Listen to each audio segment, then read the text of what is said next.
Consider this problem 1.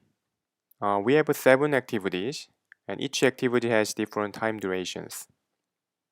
So we have to draw the network diagram, find out the critical path, and how many weeks to complete the project, and how much slack time does activity B have. These are the problems we need to answer. First of all, you need to draw the network diagram based on the precedent relationship and how many paths to complete this project. First path is A, B, E, G, which takes 20 weeks. Second path, A, B, D, E, G, takes 26 weeks. Third path is A, C, D, F, G, which takes 25 weeks. Among these 3 paths, critical path is second path, which is 20 weeks, because it takes longest path to complete. And once you know the critical path is 26 weeks, you automatically imagine that time duration of the project is the same as 26 weeks.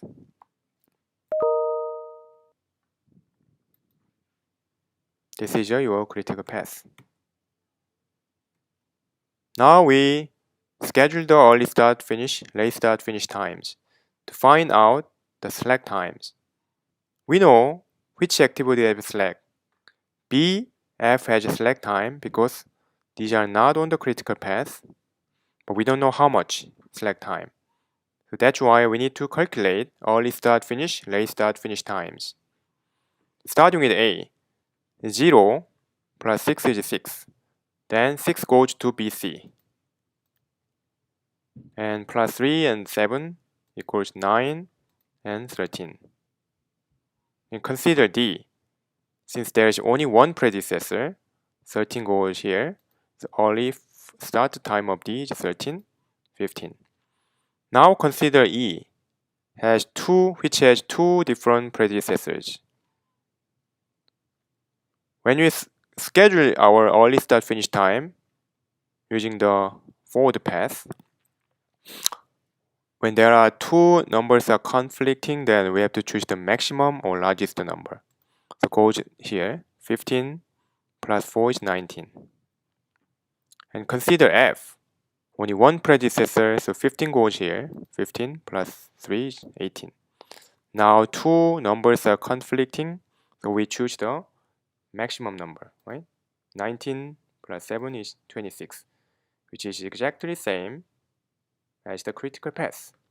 So critical path takes 26 weeks, and early finish time for last activity G is 26 weeks, which is our project duration.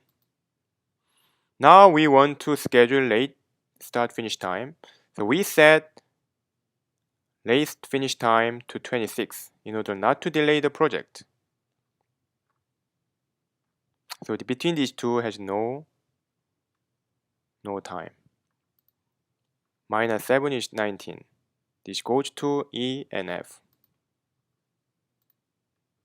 And minus 4, 15, 16. Now E has the 2 different activities to follow. So 15 and 16 are conflicting number. So we choose the smallest or minimum number when it comes to late start and finish time. 15, 13. Consider C, 13, 6. Here, 15, because only one activity is to follow, and 12. Now we have 2 conflicting number to choose the minimum or smallest number, 6 and 0. Here we see that activity B and F have slack. And how much slack we have? Activities with slack or flow time are activities which are not on the critical path, that is B and F. So B has late start minus early start. 12 minus 6 is 6 week slack time. F, 16 minus 15 week is 1 week. That means to complete this entire project, we can delay by 6 weeks for activity B and 1 week for activity F without affecting the entire duration of the project. You can have flexibility for B and F, and other activities should be managed tightly in order to complete the project on time. That's the question number 1.